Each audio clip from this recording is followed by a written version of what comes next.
So, Sonny, I understand you were one of the Harvest Moon Ball contest winners. Yeah, the last, the last of the Harvest Moon Ball winners that came out of the Savoy Ballroom. You know, no. After that, the Savoy closed in 1958. And that was the end of that for a while. That was done by Ed Sullivan.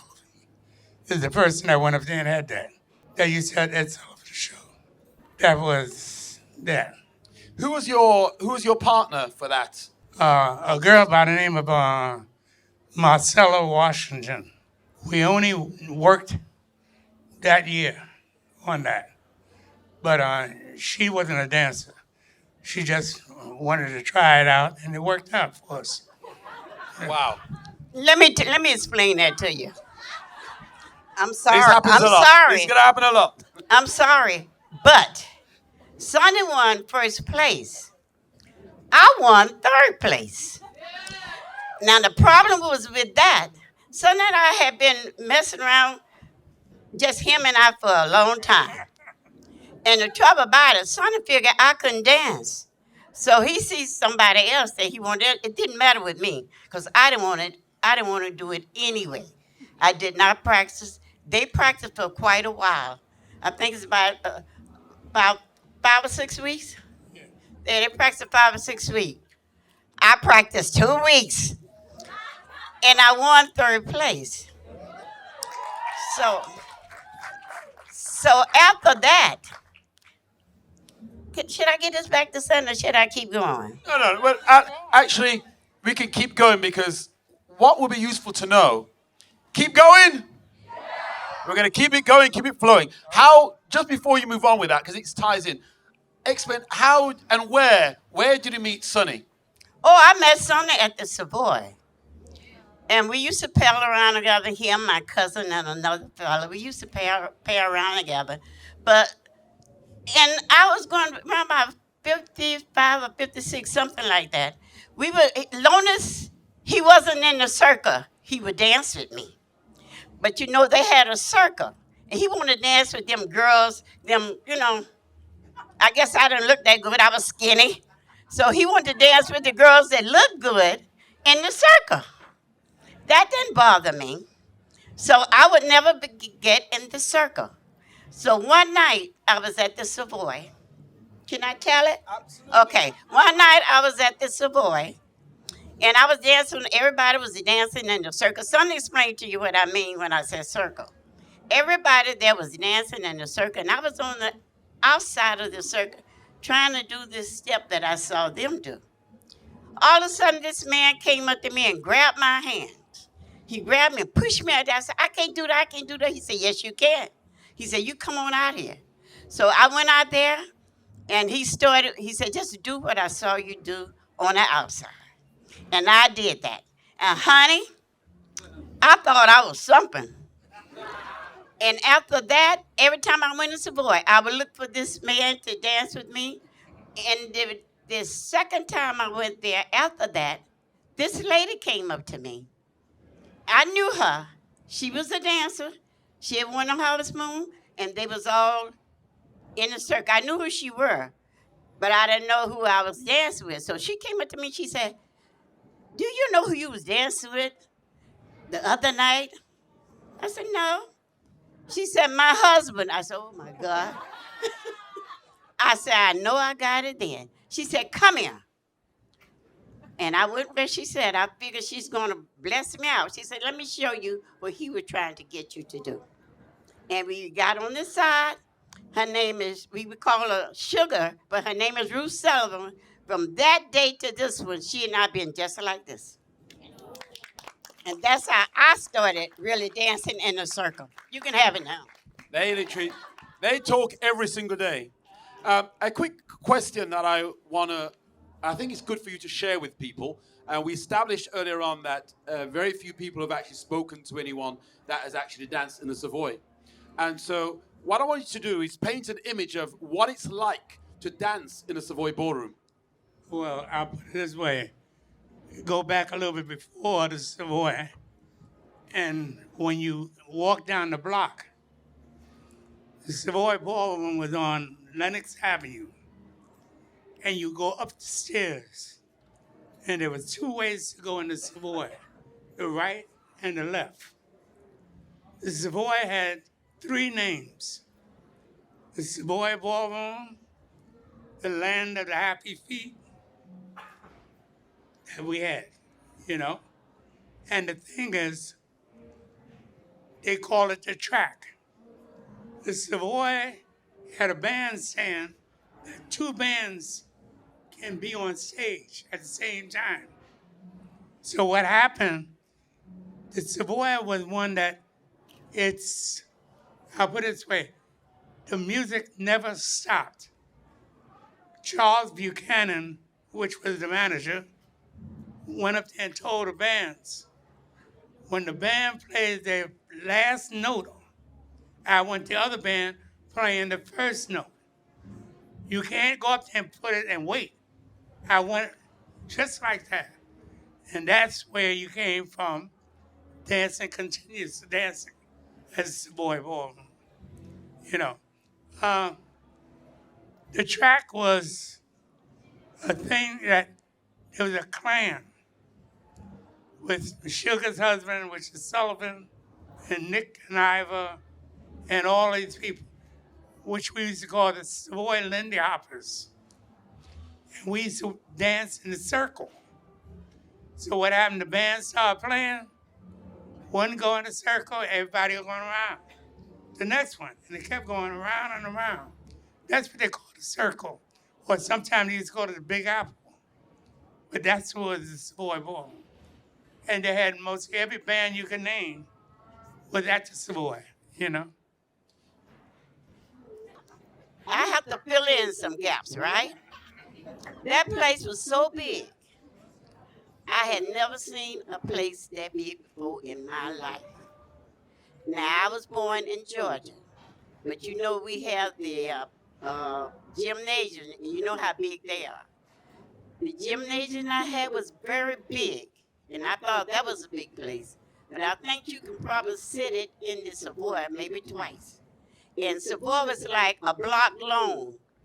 It's not from here, from here back quarterly. It was a block long. And inside that place was the most beautiful place you want to see.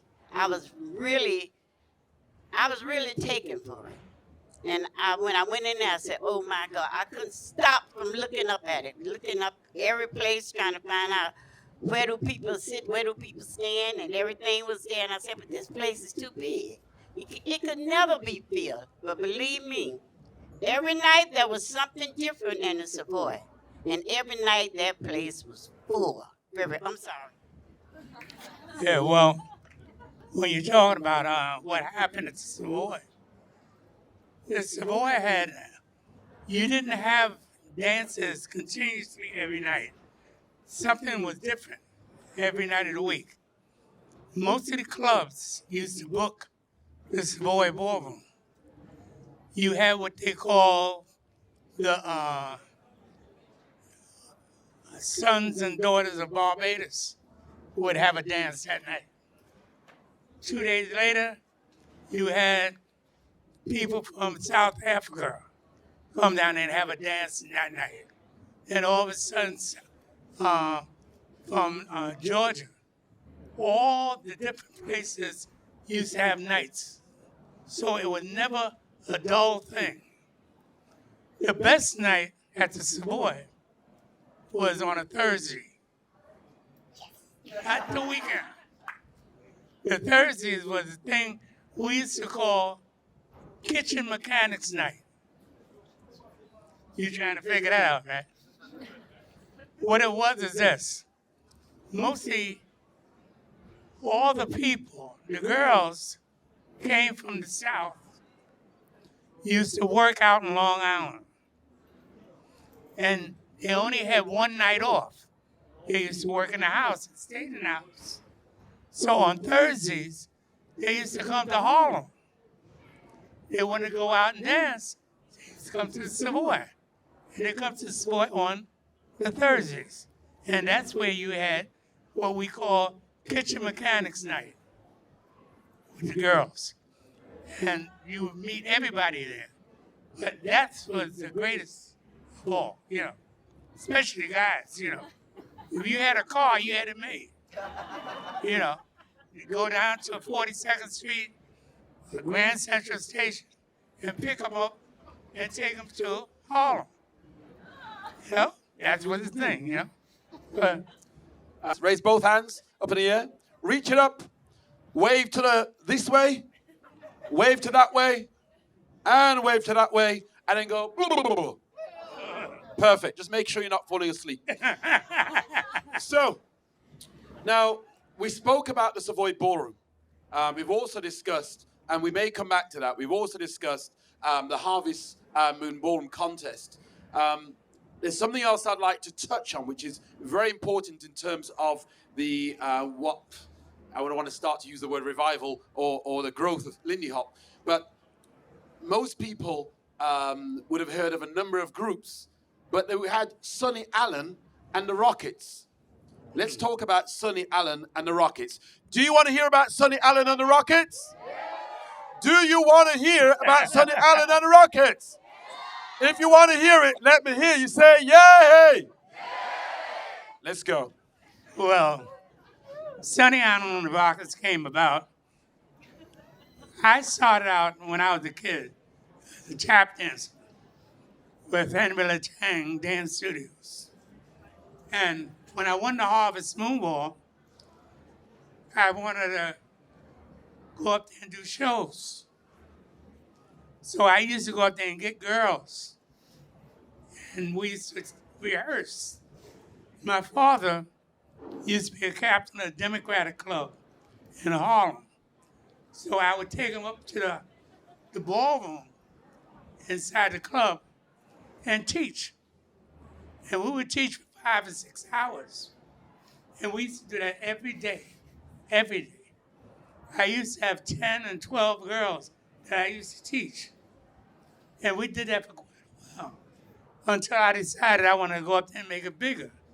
So I performed a thing called, do anybody remember Gypsy?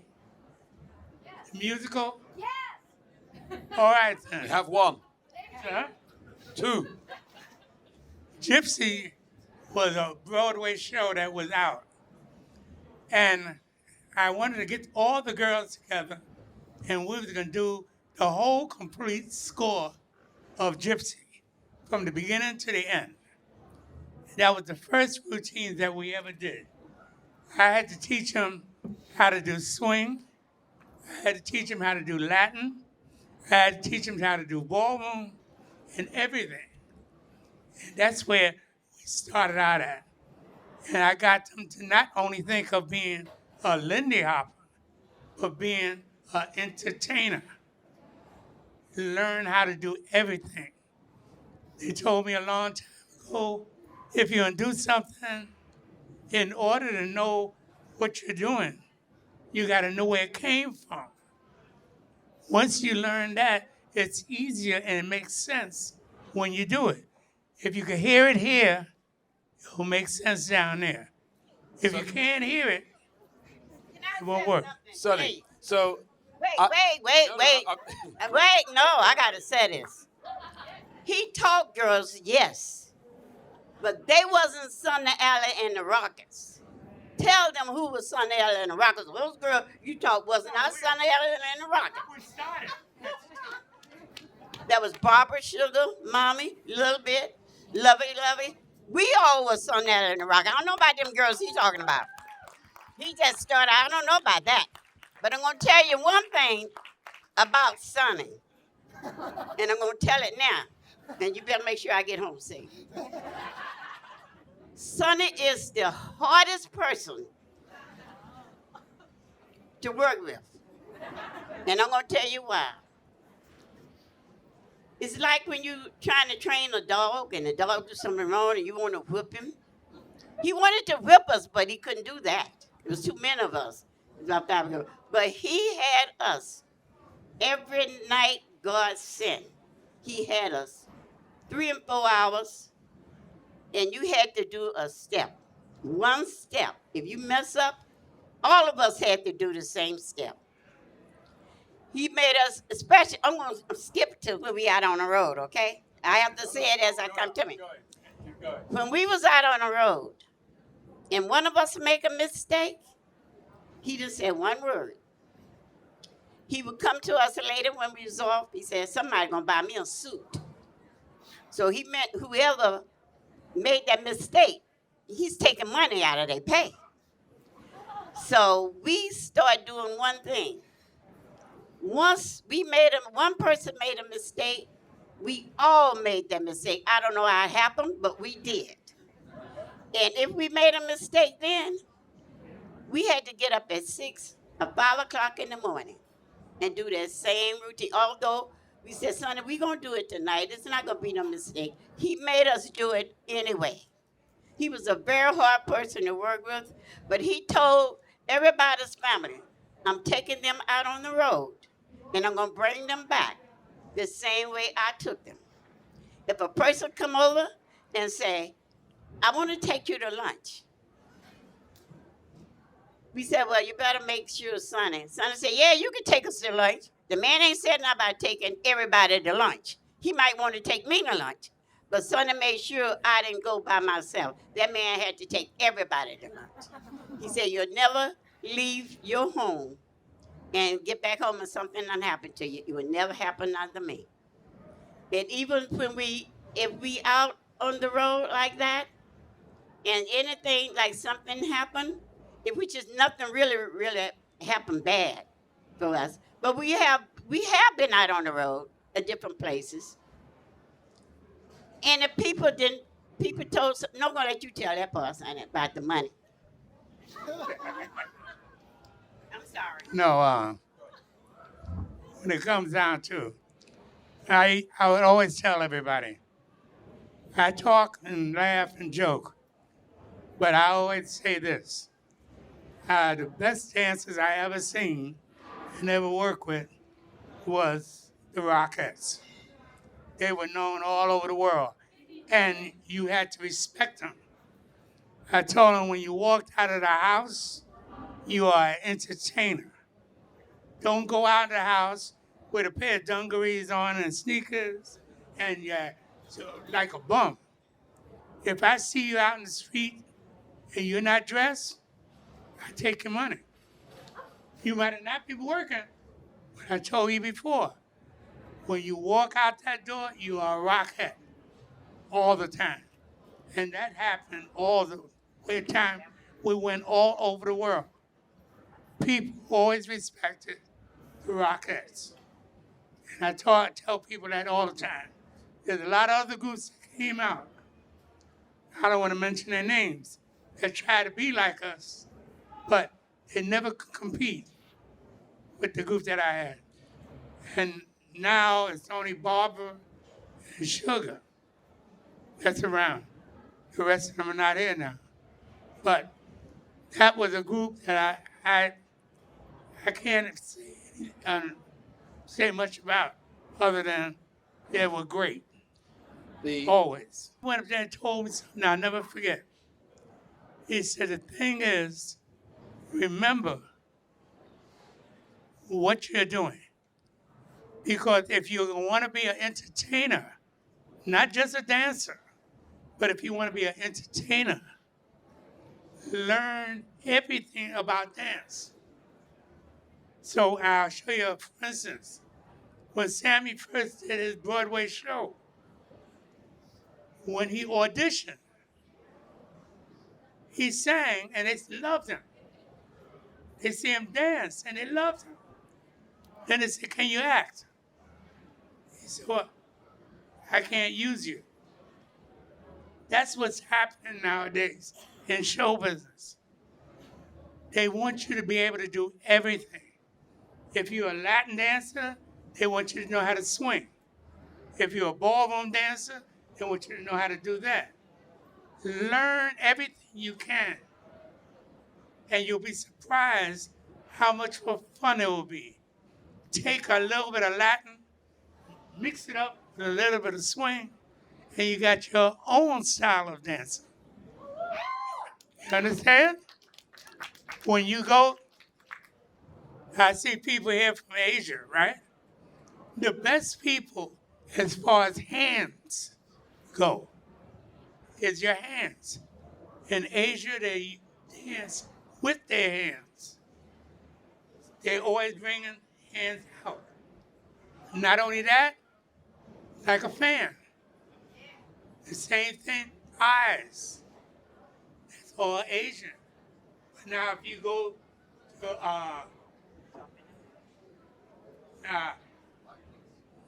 oh, you get him? Oh, if you go to other parts of the country, or go to what they call Latin, but Latin is nothing but African. That's all it is. It's African dancing.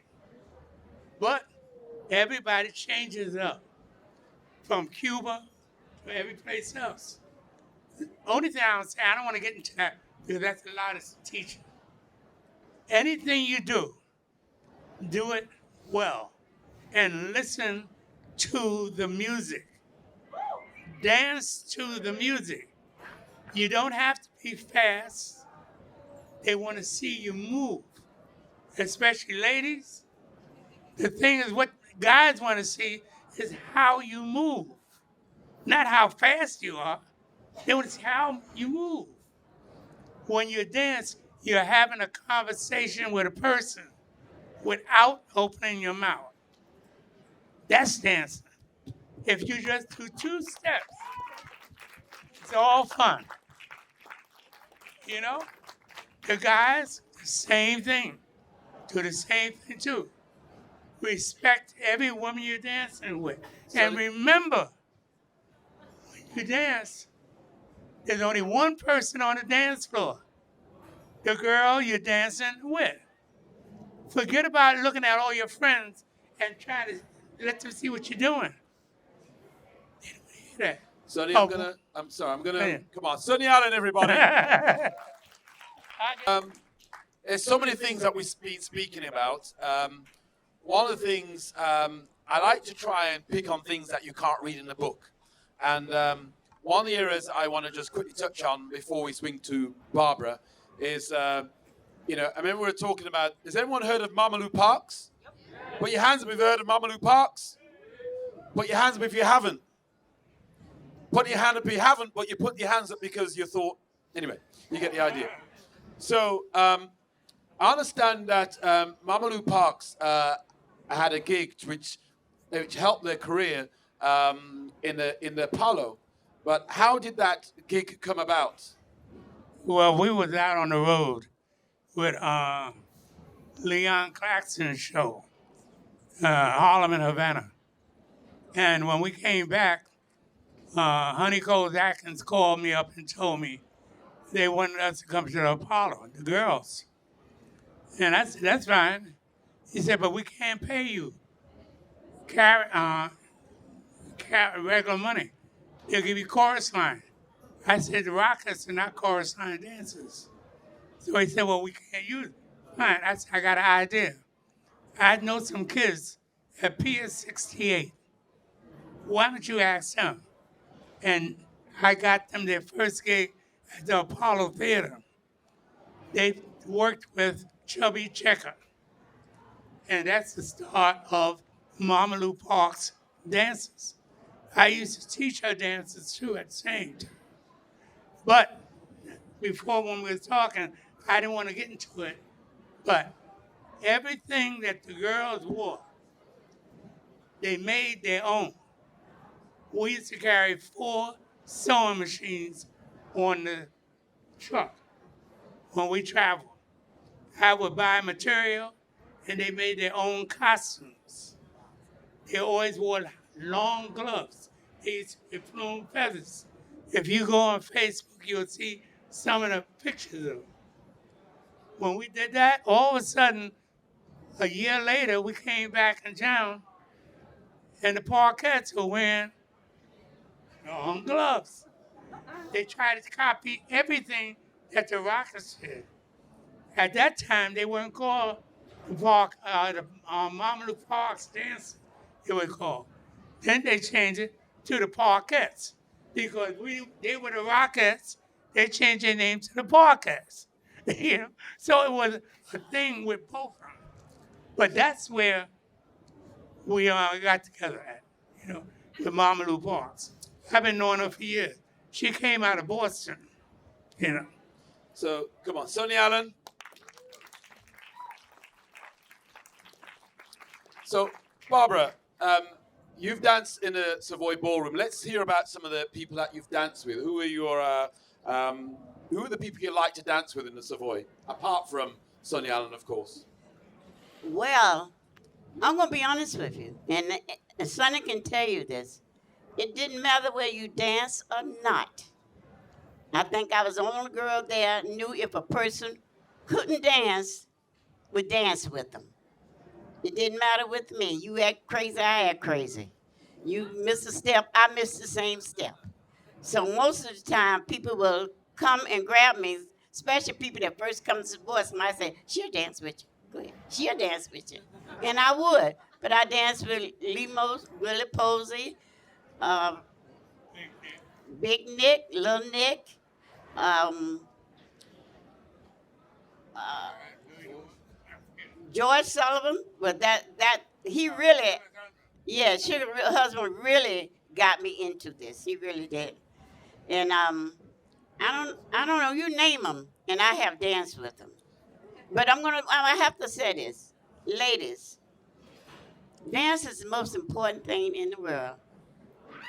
I'm gonna tell you this, and I hope you listen to me. Don't stop dancing. I don't care how. Listen, I'm 84 years old, and and if this knee will hold up, I probably can outdance any one of y'all out there. But don't try me, because I'm not gonna do it. But one thing about it, please don't. Even if you stumped your toe or hurt your knee or whatever, try to get it going anyway. Wear a band-aid or anything. Don't stop dancing, please. I had friends stop dancing. I wish I'd never stopped. And it makes you young. So please, so please don't stop dancing. It's very important. Just so a couple of things. I'm trying to extract information that I think will be key to you. That because all of you are able to pick up a book and read, or find some on YouTube. I'm trying to find things that you may not have heard before. Well, I think about 10 years ago, we had a long discussion. We were up late at night, and we had a long discussion, maybe 10 or more years ago. And this was something that was interesting to me. Throughout the 90s, this conversation would happen primarily with Frankie and Norma. And it was only until the early 2000s we started to run events and tried to bring people over and so forth and try to really understand who else was out there, and met people like Barbara and Sugar and so forth. And, it was almost a revelation to realize that actually there were so many other dancers that were around in the Savoy Ballroom, but that weren't brought to the many events that were out there. I mean, what's your thoughts on that? Sonny? You want? And that's a Sonny one. Well, yeah, as far as dancing goes, I wanted to say this too. One thing I want to say, getting in the way a little bit. In dancing, if you are out on the floor dancing with a lady and she can't dance, don't worry about it.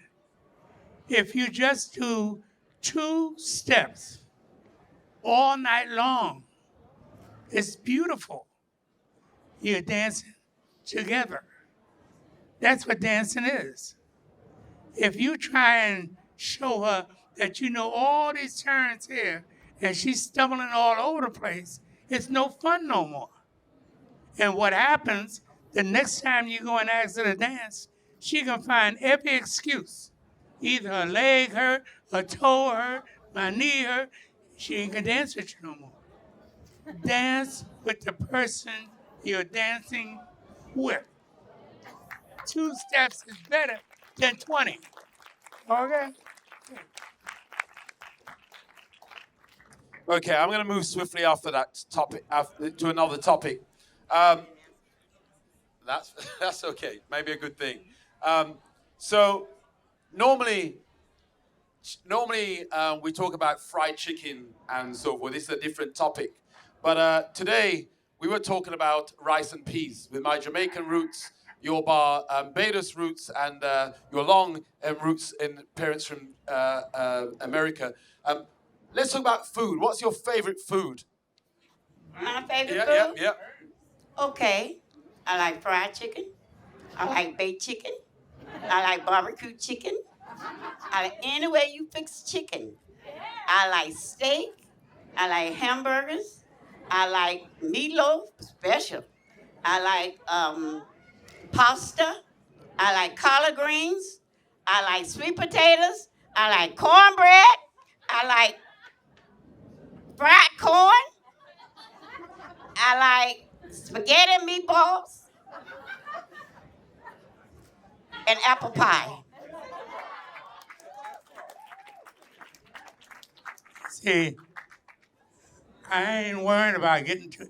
I weigh too much now, you know, but I'm not a big eater. I never was. Where I live at now, I live in Flushing, New York. When I first moved over there, or when Barbara first moved over there, it was all Jewish. Now it's changed. It's all Asian. It's Japanese, Korean, and from Vietnam. Everybody lives in Flushing. He asked you what you want to eat, what you like. Well, that's what I'm talking about. You want to tell him what you like. Give me this. So the whole thing. You know what he like to eat? He like, no, I'm gonna tell it. He don't like food like he gonna tell y'all he like.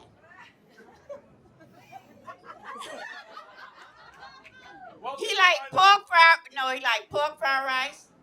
He like shrimp fried rice and spare ribs. That's it. Let me tell you this. I like breakfast. I love breakfast. Without breakfast, forget it. Sometimes if I want to eat something, where I live at, there's only but so many restaurants, and all of them are Asian. So the only thing I could eat is pork fried rice, shrimp fried rice. You understand? I don't like, egg foo young. I can't stand it. First place, egg foo young is not Asian. It was made in the United States. I don't care That's what where it is. It's starts good. from. Ed You understand Bouillon what is I'm talking good. about? Don't pay him no I'm mind, not y'all. saying it's not Y'all good. heard what I said, right? I'm But he- saying that if you go to Asia and you walk inside a Chinese restaurant and say you want egg foo young, they don't even know what you're talking about because they don't make it over there. They make it here. They might serve it over there now, but years ago it wasn't. Sonny, which country or where do you find, who has the best rice and peas? Do you like rice and peas? West Indies, Barbados.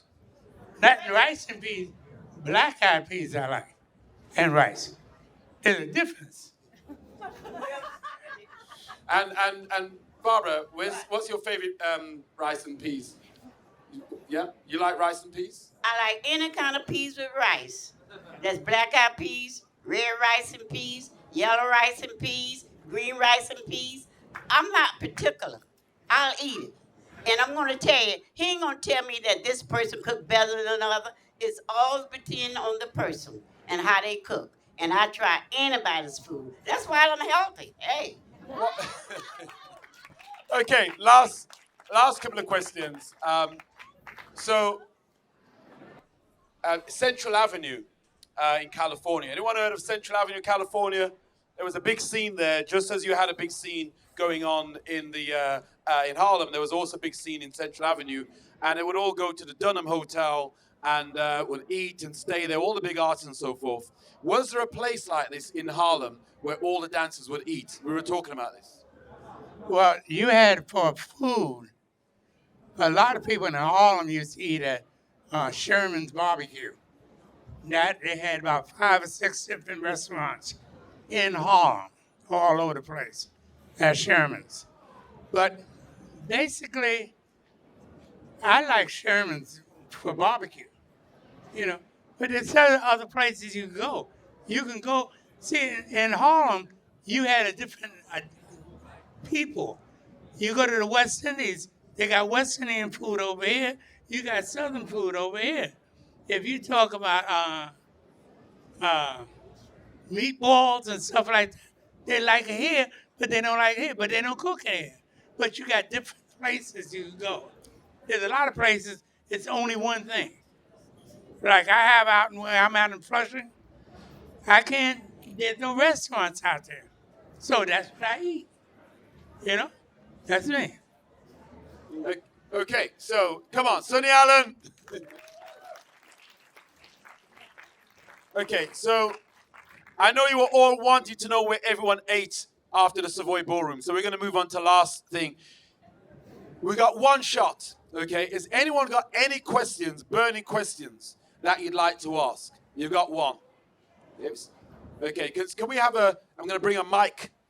I don't know how far this can stretch. What's your name? My name is Meg. Sorry? My name is Meg. Give it up for Amelia. So, I have one question. Were you as warm and sweaty as at least me and maybe also others always are? How was it cooled down in the Savoy? What was Okay, I'm going to just give her a round of applause. What was the question? I was wondering where it was going, but I think she's asking, how did people cool down in the Savoy Ballroom? Was it really hot?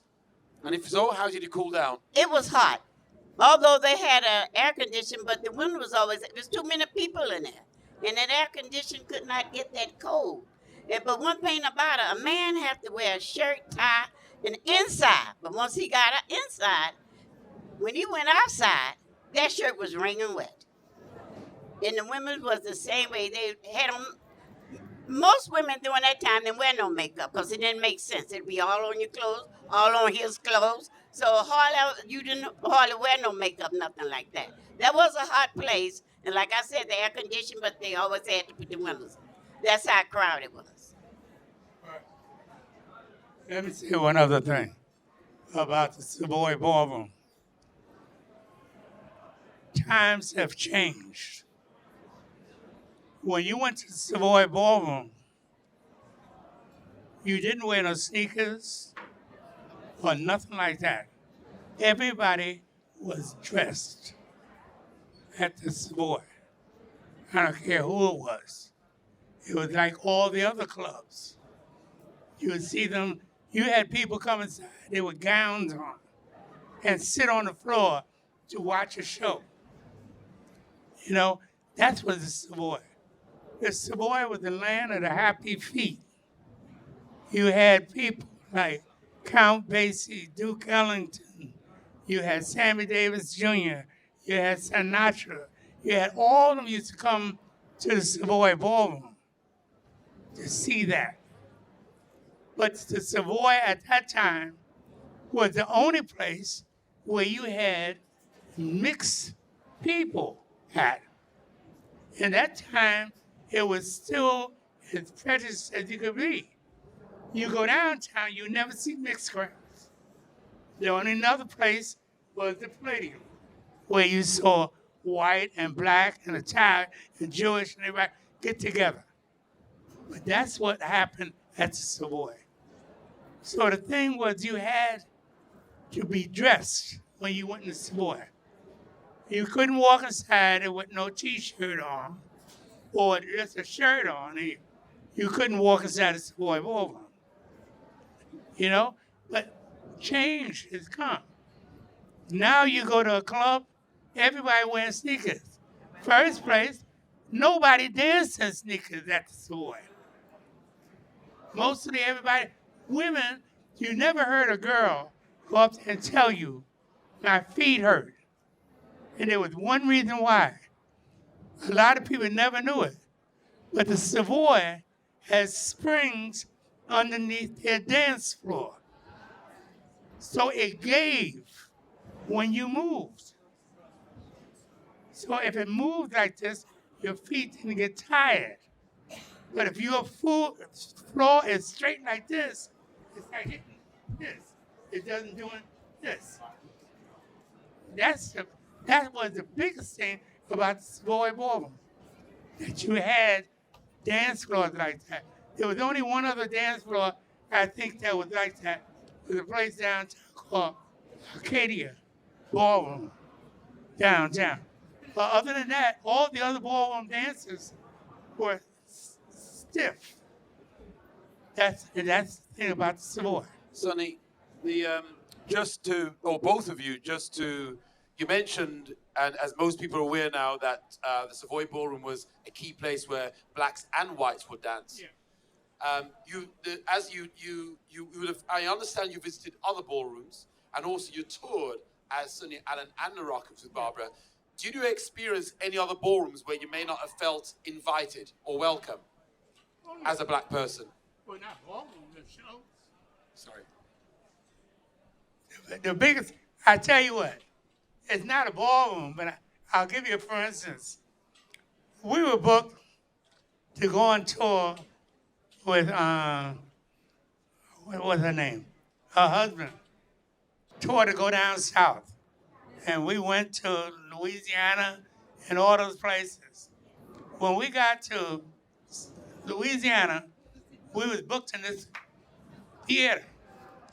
You had Jackie Wilson, the Drifters, and about 4 other acts in my group, the Rockettes. So now we did our show, the place packed jam. All white people were downstairs. All black people upstairs. That's the way it was in Louisiana. But now the fun was, the last person is Jackie Wilson. They book him, he comes on the show, and it was circle like this. They had 25 sheriffs right around a bend like this.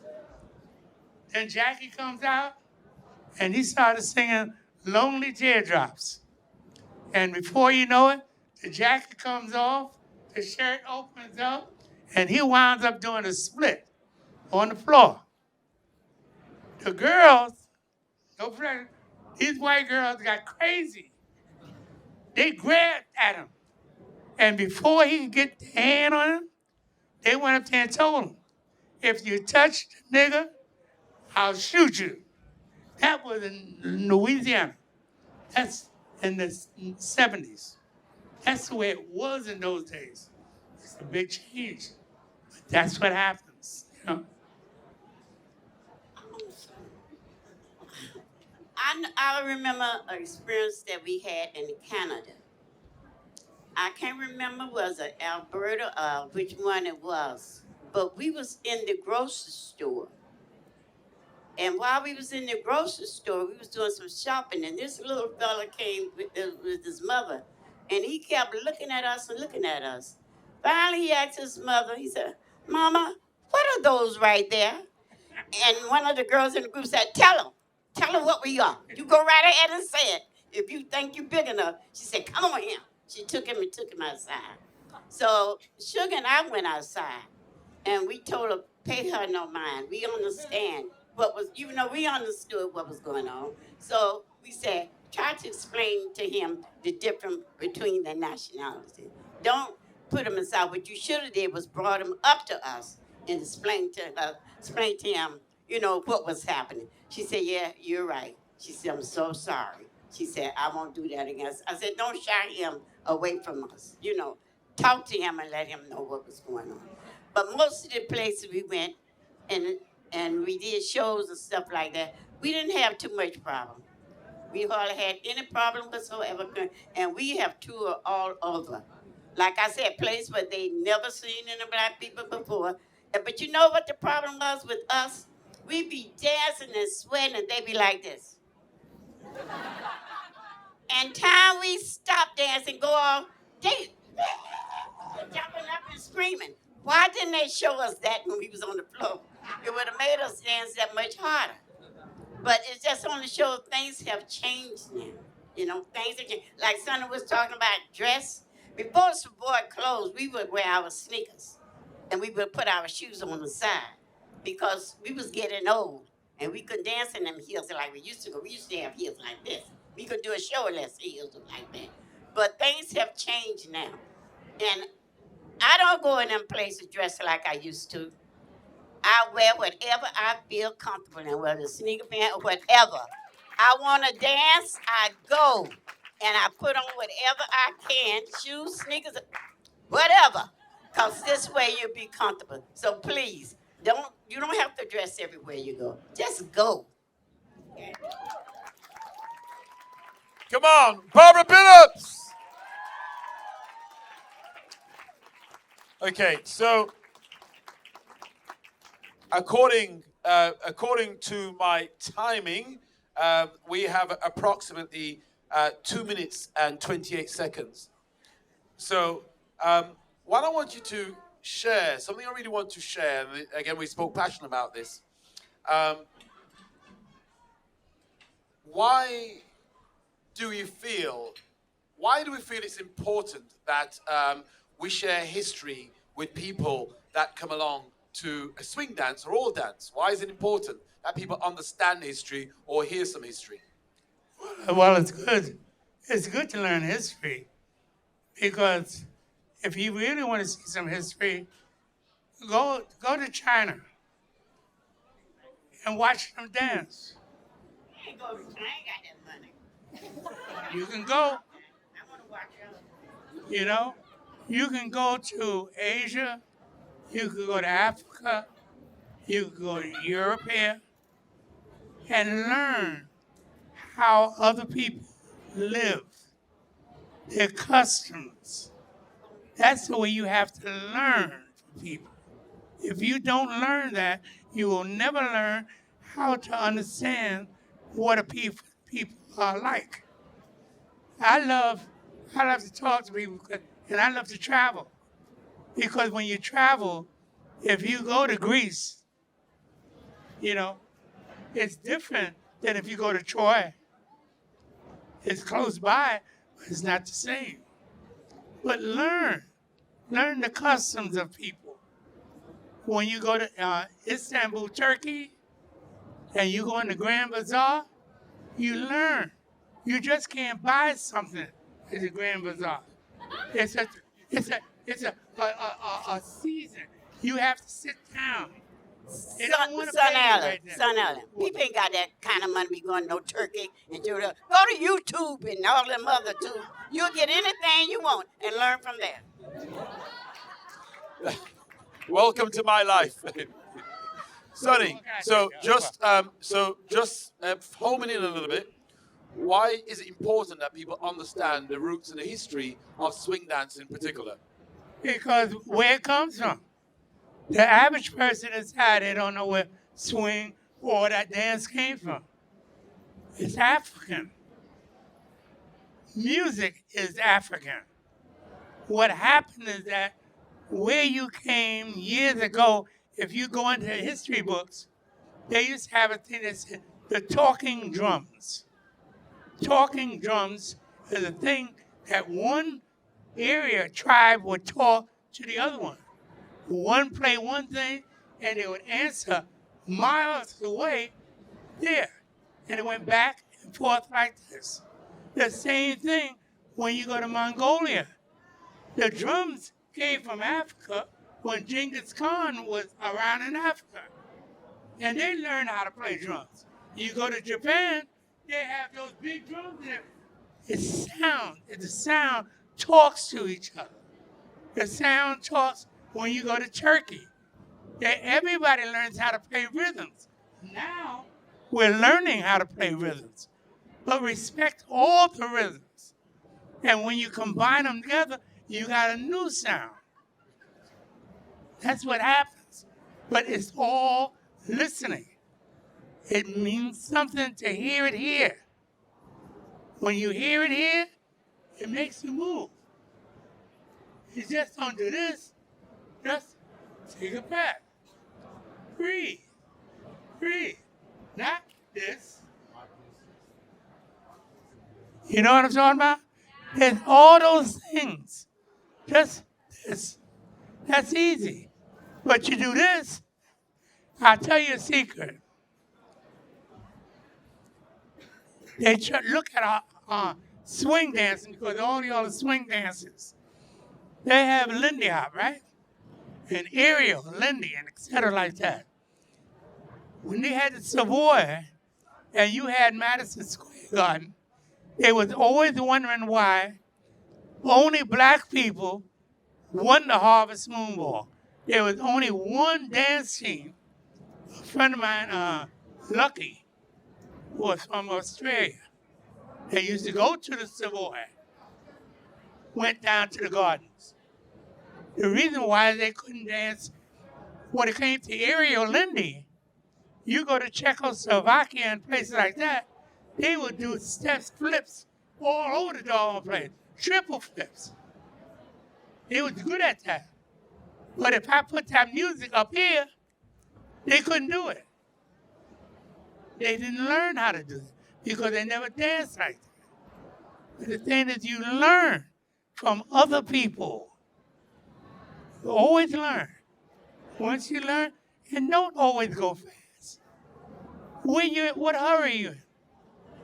You know, when I dance with a girl now, I want to feel her. Feel good. You know, do it this here, that make you feel good. A woman wants to be whole. She wants to be able to move and relax. You know? You got to tell these guys that sometimes. You know, the best thing is when you have a woman in your arms. On that note, Thank you. Sonny Allen. So, before we finish and conclude, I'd like everyone to join me giving a round of applause to Paolo and the organizers of Paris Jazz Roots for bringing along these amazing legends. Come on.